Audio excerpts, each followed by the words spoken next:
Forget about deadlifts. The infinite universe here at Primal. All right, KettleBar Podcast. Probably throw these on. Yeah, you put your new cool ones on. Yeah. He's How got do the we blue start ones, this? I got the white ones. It's bullshit.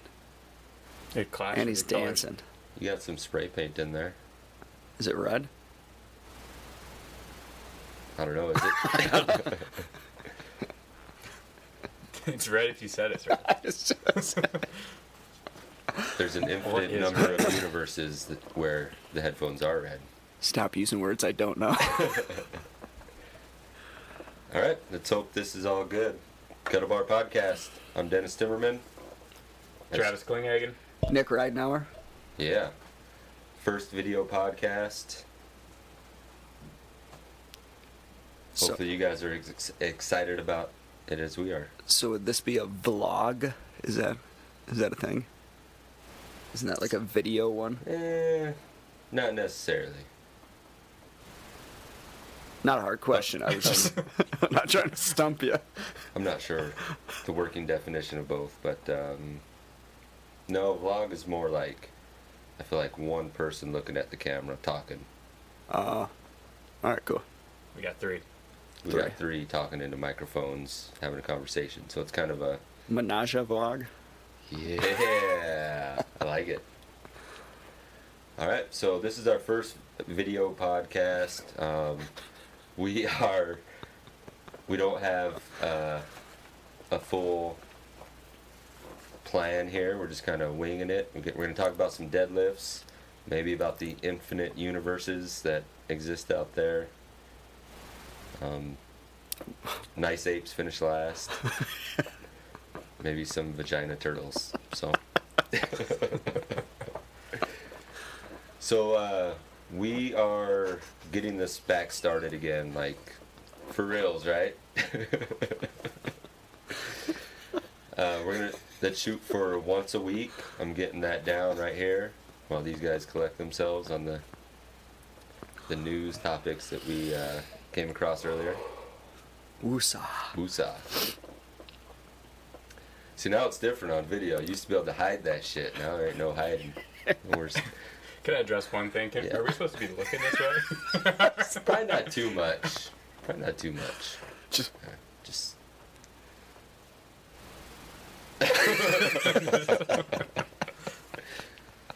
So yeah, we're new at this, everybody. So Well, deadlifts, huh? deadlifts. So we've all kind of been, probably you more than anybody, Travis, messing with that sumo deadlift a little bit, exploring it. I know that's my weak spot for sure in the deadlift is that wide stance.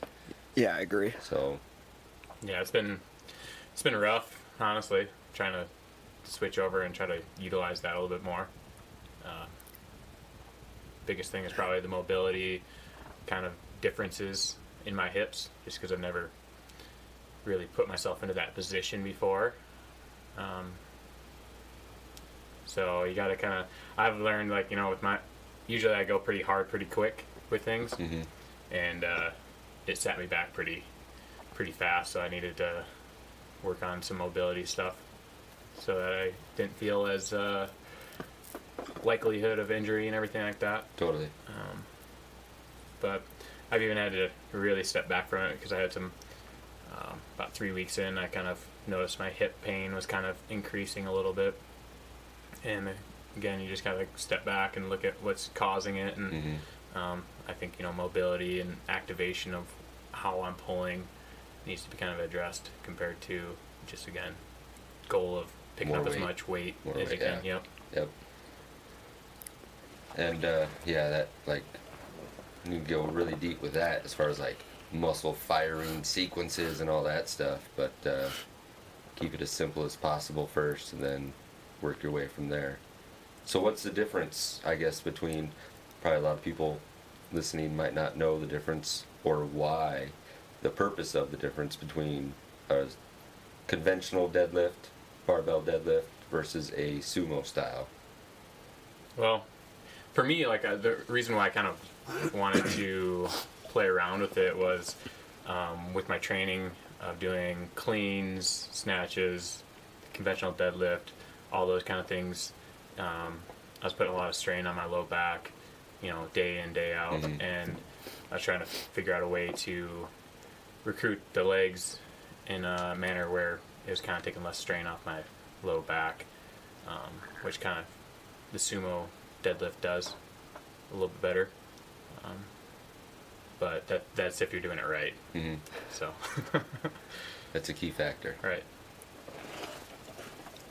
Yeah, I think we were talking about the sheer volume you could get without having a sore lower back or overdoing the low back. But then with him too, working on not letting his hips pop up real quick and keeping the tension on his pulls. So I think that should translate over to all his other things and open his hips up, get his glutes going. I'm just trying to match Steffi Cohen's numbers. Right. Yeah, she's amazing. That's how pretty badass. I can pretty much talk him into deadlifting at any time if I just mention her name. What is she, like 4 times her body weight? 5 times her body weight? I think she's 4 times. 4 1/4, I think. Yeah. Is what Something she like hit that. last. Yeah, which is like that. Pretty impressive. which is ridiculous. But yeah, no, I mean, you can. It's just kind of doing another movement that kind of addresses weaknesses and really exploits them too, because Rather than working on your strengths, you're working on your weaknesses Right. to bring everything else back up too. Right. And I think in the long run, again, if you kind of do that in a smart manner, you can help, like, again, prevent injuries and stuff like that, down the road, where you're kind of building, again, the resiliency of, increasing mobility, learning how, everything fires a little bit better. So I've noticed that, again, it's been a challenge, but it's definitely helping. Nice. So what are your goals there? As far as you have a number goal in mind? Well, I still want to pull 600, but right now I got a lot of different factors.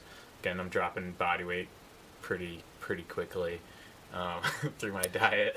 What have Fucking you lost vegans. So over 10 pounds. Wow. I was 174 yesterday. Damn. And he didn't have any fat to lose. Yeah. So it's Yeah. So I think, energy-wise, I've noticed that I've kind of fallen off there. Body weight-wise, fallen off there. But, I need to... And that's a whole different topic that I could dive into. But we'll maybe touch on that here in a second. But it's... my goal is 600 pull while being under, in the 190 and under range. So is that sumo or conventional? Either way, whatever. I really don't however care. it happens, it happens. Yep. Yeah. Just pick it up. Yeah, when it comes down to it, doesn't matter in Pick it up, competition, lock it so out. Yeah. whatever you can pull it, pull it. Cool. So, I guess we'll bring it around to the subject of one-arm deadlifts now. You want to talk a little bit about that, Nick? It's kind of a sore subject.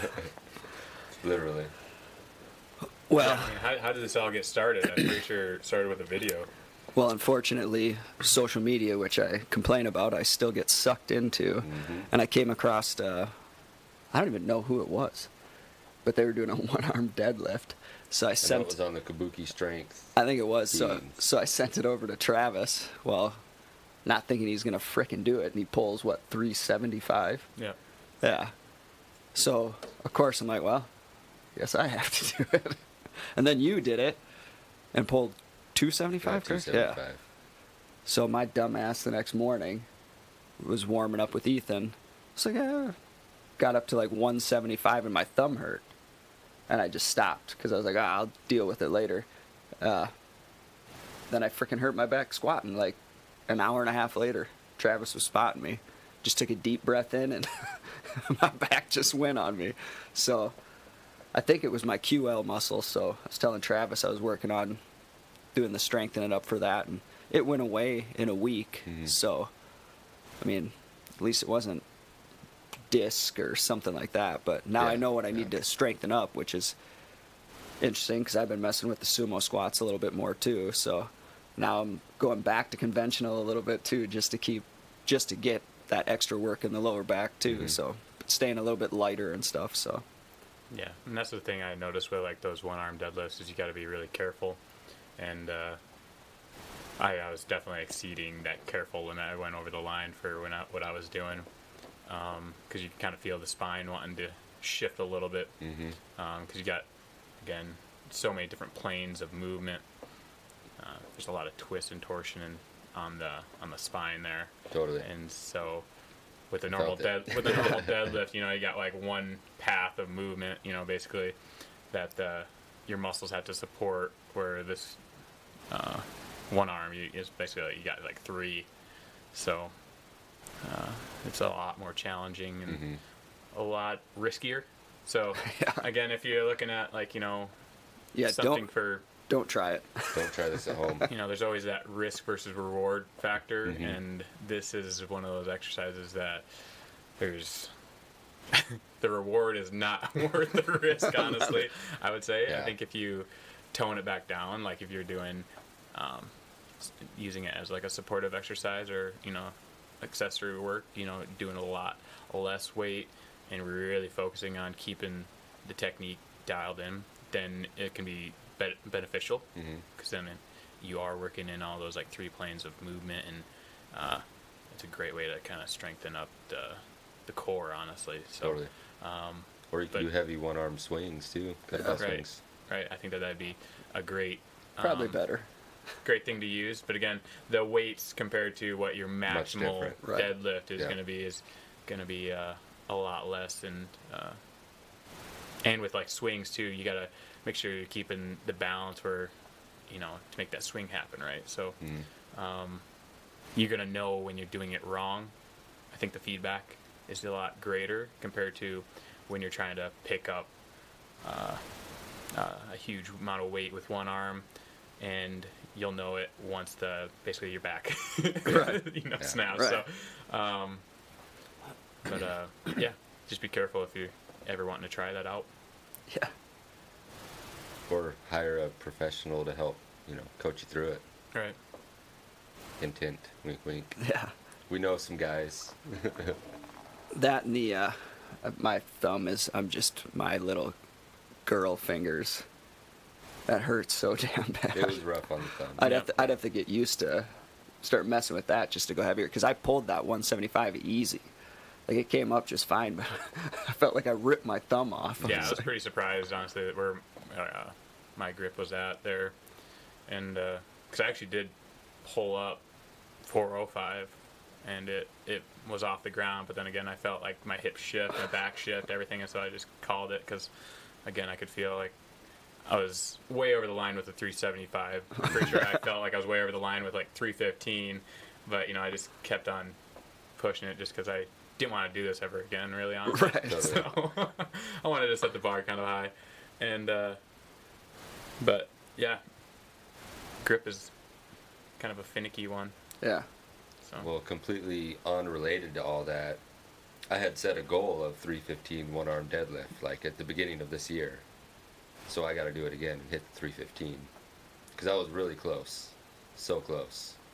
Yeah, I mean, I'll probably join you because, you know, I like to I like to do stuff like that. But yeah, it kind of. I mean, honestly, I felt the effects after that doing that, and pretty much, I can probably still feel my hips are a little kind of out of whack, just from lack of doing the proper, you know, stretching and, you know, mobility work to get everything realigned. But and then working up to it. Like, it was really like about training. 2-3 weeks before I felt kind of back to my old self after doing that, which is a huge, again, the risk versus reward. I mean, do you want to do something and then take, you know, 2-3 weeks off before you feel good again, or do you want to do something that's allowing you to, you know, keep on training hard day in, day out? So. And I, about a week after that, I failed 315 probably like 7 to 10 times. Completely fried my nervous system, right? A week after I got sick, and I was sick for a week and a half, Mm-hmm. which probably started there. I'd be willing to bet. Fuck you guys, I couldn't lift anything for a week. That sucked.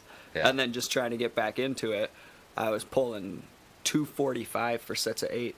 And I was wrecked afterwards, just like a week and a half off. Yeah. It's like, Yeah, damn. and I think too, with your CNS when you're using like that one arm for that grip and it's that amount of weight, that puts you way over your max. Yeah. If you double that, right? I mean, for grip wise, and grip is very related to the CNS firing, so that puts a huge strain on your body, and it probably takes a lot longer. Because again, like I felt, just like you got sick. I mean, Nick was already hurt, but I felt honestly I didn't want to really train for like 2 weeks, And, Yeah, I didn't feel good that whole week after. Yeah. Before I got sick either. So. Yep. Yeah. So my vote is one arm deadlifts are. Make that like a biannual thing. Yeah, if you want to go heavy, but again, I think honestly that they'd be a great assistance work if you take it lighter. Higher if you want reps. to if you want to do some swings, even some isometric holds. Again, kind of do some stage pulls or something like that with it. So again, you can really focus on using it as a core exercise instead of a maximal grip work or leg work or anything like that. And even that sub-maximal, you're going to get great grip work too. Just, if you're holding 135 pounds in one hand even, very sub-maximal load for that, but damn, you get, yeah. That's why I threw in the single leg RDLs yesterday. I gotta get back. Yeah, I gotta get back to those. It feels so good, and I can feel like everywhere that was kind of sore. It's like shit. I've been neglecting those. And you can go pretty heavy on those too. So. And that comes down to how much can you stabilize against that rotation? Yeah. That's pretty much your limiting factor there. So. That's a huge missing thing, and there's so many things going on where you're using both arms or both legs at the same time.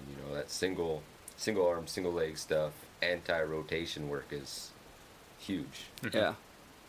Huge. All right. So what else we got? How much time we at, huh? You want to go long? We are at we can go forever. 18 minutes. Sorry. We could go on forever about deadlifts, I feel like, so. All right, so if you guys want to hear anything about deadlifts, let us know. Yeah. How about that? Email it over, send it over, get a hold of one of us. Comment below whatever you're watching this on. Yeah. Yeah, we can keep on just going into depth about just the smallest details, all the questions that we've kind of experienced throughout the years, and kind of try to help you out. I guess maybe we should, on the one-arm deadlift side note thing, like,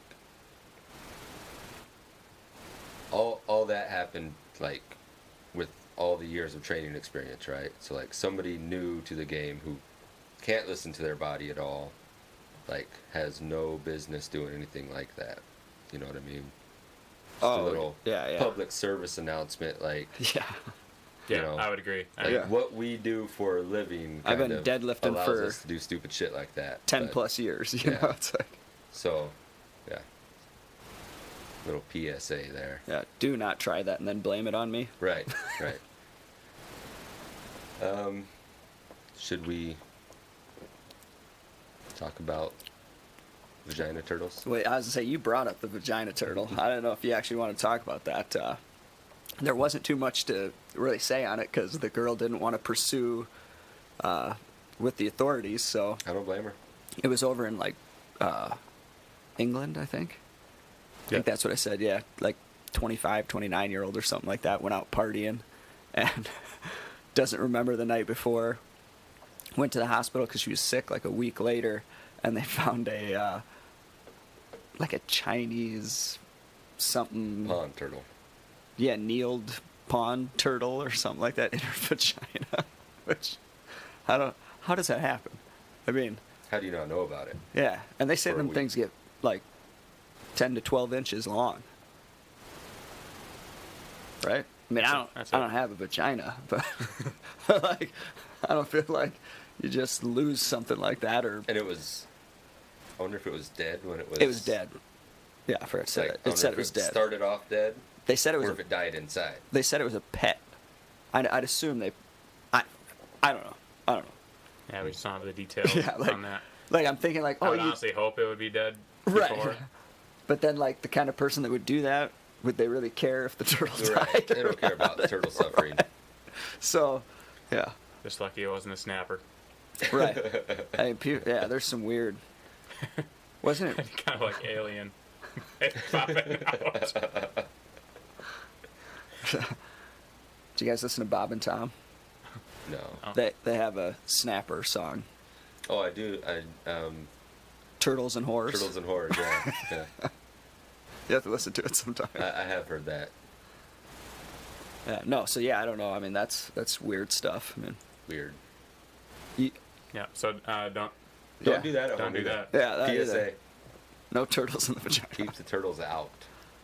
I don't even like touching turtles. I always feel like I'm gonna get salmonella poisoning. turtles. I always Yeah. give Kate a hard time about her bearded dragon. Wash your fucking hands. I'm handling dragon. She doesn't. She's not worried about it. She thinks they're clean. Yeah, I don't know. Do I they don't have a think lot so. of stuff on them, or I'm unaware I don't know. of this? I mean, Turtles. they shit in there. I mean, Really? Yeah. you know, it's a dry. Yeah, I would say a dry one I think would be dry, better, but I have no tank, idea. but I prefer, you know, Just wash your hands. just wash your Yeah. hands. Yeah. Yeah. I like dogs. I like dogs too. That's why I have Dogs dogs. are Yeah. Yeah. Well, we got what else was there? Well, what were you talking about? The cave bear? Yeah, cave bears. Cave which bears. is, kind of like a normal bear, But in a cave. but in a in a cave. So yeah, prehistoric bears, I guess, were all about caves, and they probably eat their vegetables, is what I read. And you should too. Yes. Yeah. If a cave bear can do it, you can do it. That's all Travis eats. And look at the guy. One arm deadlifting 375. Yeah. So Straight broccoli diet. Straight broccoli and hummus. What the hell what is your like main I've thing to been- go to? Because yeah. eggs are my I eat eggs with everything. I wouldn't really say I have a go-to right now. It's more, for me, it's trying to find my go-to right now. Oh, The right. figuring out phase. Yeah. I kind of mix a bunch of different things together, and yeah, and that's honestly why I think I'm losing a little bit of weight a little quicker than I would like to, just because I'm kind of in that experimental phase of what I like to eat and stuff like that.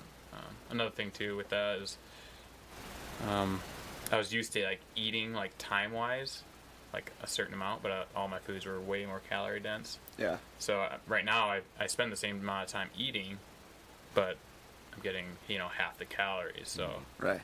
it's a lot more food to ingest. Yeah. So kudos to those cave bears Yeah. spending the time to eat some more. Were you eating peanut butter and raspberries or some shit? Yeah, I mean, What was like that? a little burrito. Yeah, I still can't get myself to try it, but I mean it sounds good, but Sounds like good. Yeah, just like what's the ratio of berries? well, because I'm a big raspberry fan, so. Oh, I like raspberries, too. So I kind of load them up, but I need to figure out some way. I think I'll probably use some agave or something like that to kind of sweeten it up just a tick, just like a little bit of that, because I use like frozen raspberries and they're a little tart compared to the fresh ones.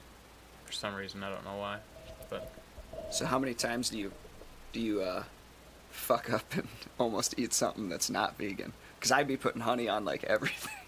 Yeah. Shit. Yeah. the first, I would say, 2 weeks was pretty bad because like I would just like I'd forget that I was doing it, Right. So then I would we still had some stuff in the fridge that we like didn't throw away because we just kind of had a hard time like being like, oh man, we got to throw that away. Wasting You know. Yeah. So, but other than that, now I don't even really think about it.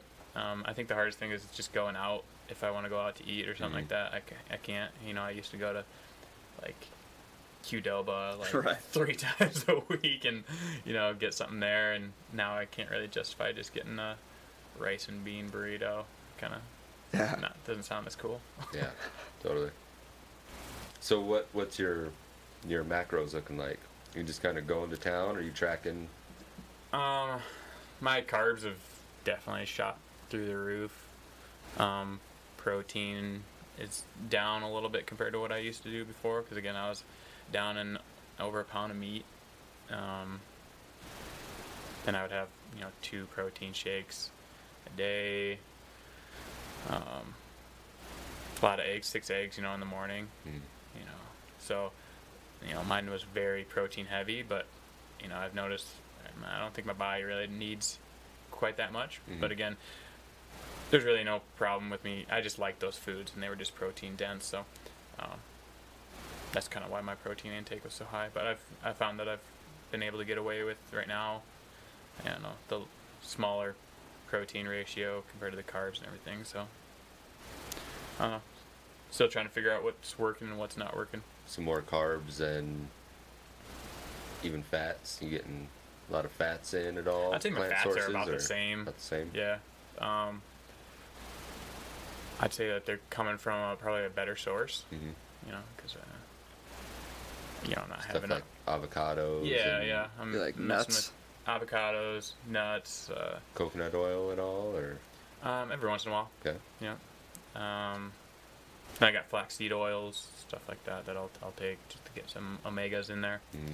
But yeah, I think it's just probably a better fat profile compared to, you know, again, having a ton of saturated fat through like all the red meat that I was eating. But yeah. Nice. Yeah, I really think it comes down to just the overall count. You know what I mean? As far as your ratios and everything, and as far as fats, proteins, all that. It'll just be interesting to see how your body reacts, how you recovery, you know, stuff like that. Be a good thing to see, but yeah, it comes down to calories in, really. Yeah, I think, right now that's kind of my biggest thing. And I can kind of figure out the ratio later, but right now it's just trying to figure out what I can eat to get the amount of calories I need to be at the weight that I want to be. And once I can hit that and like be like, okay, I need to eat, you know, this is how big my meals need to be of these certain foods, and then I can kind of dial in whether or not I want to adjust for more protein or, you know, more fats, stuff like that. Right. But I think carbs are going to be taking care of themselves. Yeah. So. Yeah, those different sources, like, you got to adjust a little bit. So, you know, give it a couple months and see how you feel. Yeah. How so it's going, and once then I'm you can like adjust from 150 there. pounds, I'll be able to kind of. You're my size? But if you get down to 150 and still lift the same amount, then I mean, that's I'd good call shit. that a win right there. Oh, yeah, you that know? would be huge. Much, you know, less strain on the body holding on to that muscle. And if you're just as strong, then, Yeah, you know. definitely. Then I can really take it to Steffi Cohen and be like, Yeah, you could. Yeah. this is equal now. Hey, We're the same weight. 150, if you get that 600-pound deadlift, that'll be 4 times your body weight. That'd be fucking At ridiculous. 150. Sounds Just like that's the plan. That huh? sounds pretty rough. If you get that, I'm going to be so pissed off. That just puts in perspective, like, how strong she is. At 148, I pulled 445. That's my best ever lift. If you hit 600, I'll be so pissed off.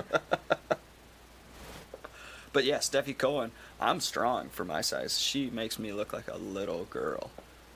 Like, for real. Like, a little non-lifting girl. I was going to say, she's a little girl. Yeah, that's what, yeah, Like, well, she's pretty... I had to stop she's using good those, size.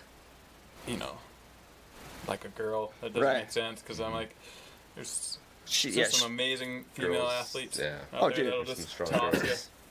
pound for pound, she's outlifting 90% of the guys out Yeah. there. Yeah, I mean, it's ridiculous. Relative And strength. I'm not talking about guys not lifting. I mean, guys that are competitively lifting. Yeah, elite guys. Yeah, are Yeah. not pulling that percentage. Right. You know, It's stupid.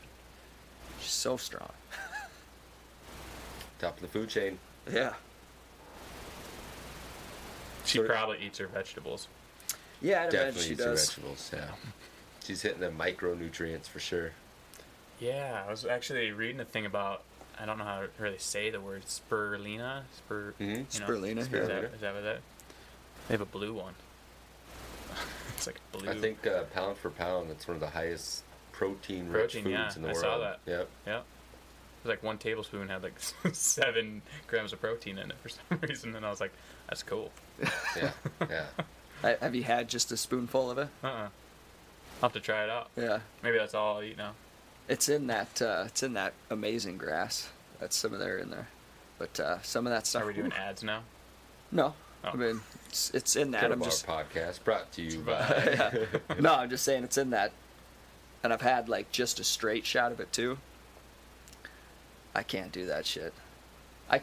I'm fine eating. Could like, you mask it with something? Yeah, that's you can mask it for sure. But So straight shots of that when they have like ground up greens, like even kale and stuff like that. It's I know need a all masking its agent. Spirulina is like tablets, like not Yeah. capsules, but like tablets of the stuff. Yeah, it's And like a that's hard like pellet. Not too bad. Yeah, Yeah. you can just kind of down that. Really Yeah, I quick. can do that, but Mhm. like I've tried to like mix some in before. And, Yeah, you could taste it when you take it. It's Yeah. it'd be hard chewing that thing up for sure. Yeah. Yeah. yeah, you need to start spoonfuls of that shit. Yeah. That's kind of one of the things that I've actually noticed that I thought I was going to struggle with more was just, again, I used to never eat vegetables or anything like that, and the taste was always kind of off-putting, and I really, ever since that's all I eat, now that's kind of, my taste has kind of acquired that, and it's a lot better, and I really haven't had any meat cravings, to be honest, so, which I was really surprised with. Yeah. Every once in a I while, would. every once in a while, I'll think about it. I'll be like, "Oh, yeah, bacon cheeseburger." I know. I was like, "Oh, just thinking about it." Someone will bring it up. Walk Bacon out in the cheeseburger. parking lot and you smell that stuff sometimes. I'm It's going to have a burger at BB's right after this. And I definitely brought up like chicken wings because I love like buffalo wings. Like that used to be almost a staple of mine. Getting me hungry.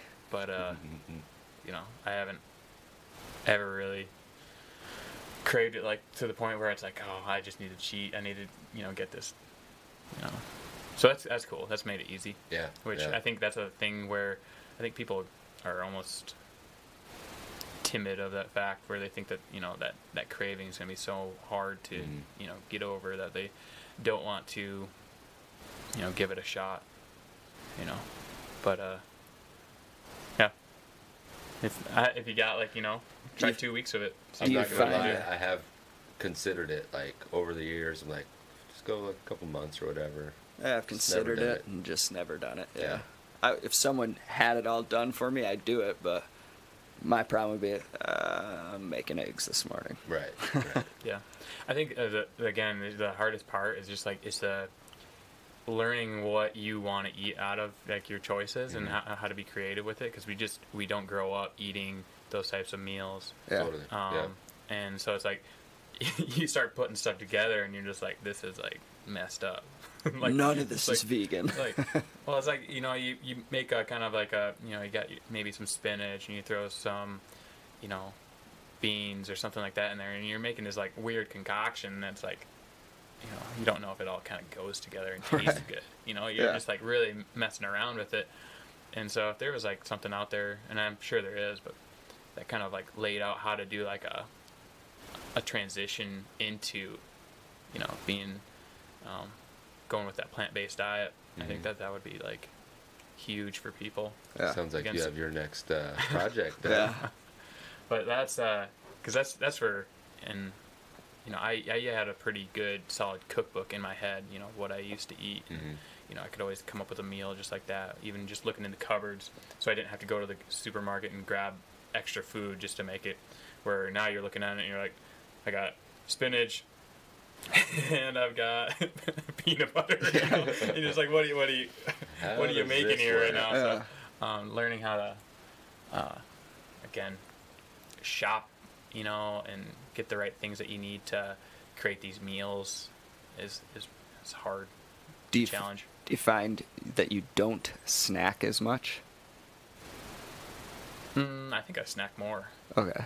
I was going to say, just because I think that's where it would be hard, like looking in the cupboard, if I have to like find a meal and then to snack on. Like, celery sticks and peanut butter. Right, that's what I was saying. I think it was like the first 2 weeks were just like, gosh, like we don't have any of the snacks we used to eat. Like, you know, like something, you know, because we would snack all the time, but now it's like we just had to change our snacks, I guess. Yeah, I'd be going apples and peanut butter, celery, peanut butter. I think that's where I get I'm my easy snacks are fruits. Yeah. You know, so it's like pretty easy to go overboard with, you know, your fruits and stuff. But again, it's if you want to try to challenge yourself and go in that vegetable route, it's definitely a struggle. I'm not gonna lie, but it just takes a little bit of creativity. I think there's probably some good cookbooks out there, but again, you just gotta be more knowledgeable about what you're eating. Right. So. Yep. Moving on to that next level. Mm-hmm. I think we'll probably give it a couple months or so. Maybe we'll do a full episode dedicated to that and see where you're at. Yeah, I mean, because it's going to be a huge process. Because you're going to learn a lot here in the next, couple months. You just started this like a month ago or so, right? It's been a little over a month, and I've already learned a whole lot that, right now, just I'm not eating enough to keep my weight where it was, and it just shows how important calories can be, so... We'll fry up some bacon on the Foreman grill when you're in here. There you go. See if you get any cravings. But see, that's the thing too. So they got like all these like fake, vegan foods and stuff like that, which I think that's I think it's fine for transitioning, and I'm definitely utilizing it to kind of help me transition. But later on, I want to get more into just strictly, the whole raw foods of no more vegan chicken nuggets. Right. Because I mean, those chicken nuggets, they tasted pretty much just like normal chicken nuggets. So, I mean, I think there is a benefit, but you're not getting the whole, the whole benefit of what you could be. If you're going with the whole raw foods and stuff like that. Right. Well, then I think you're just keeping yourself where then real chicken nuggets are always going to be like a temptation to you, because it's like kind of switching out one junk food for another. Junk food. Like a heavily processed thing.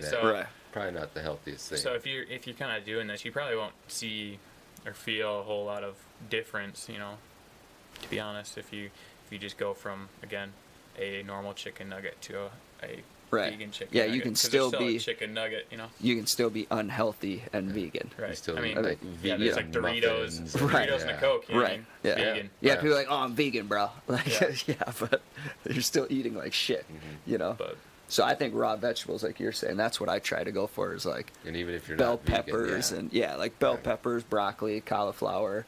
I usually keep those around when I'm doing good. I haven't been, so that's again, and that just becomes where it's like it's easy to access those, which I think that's the same thing with people who aren't doing a plant-based diet. It's just the ease of those meals are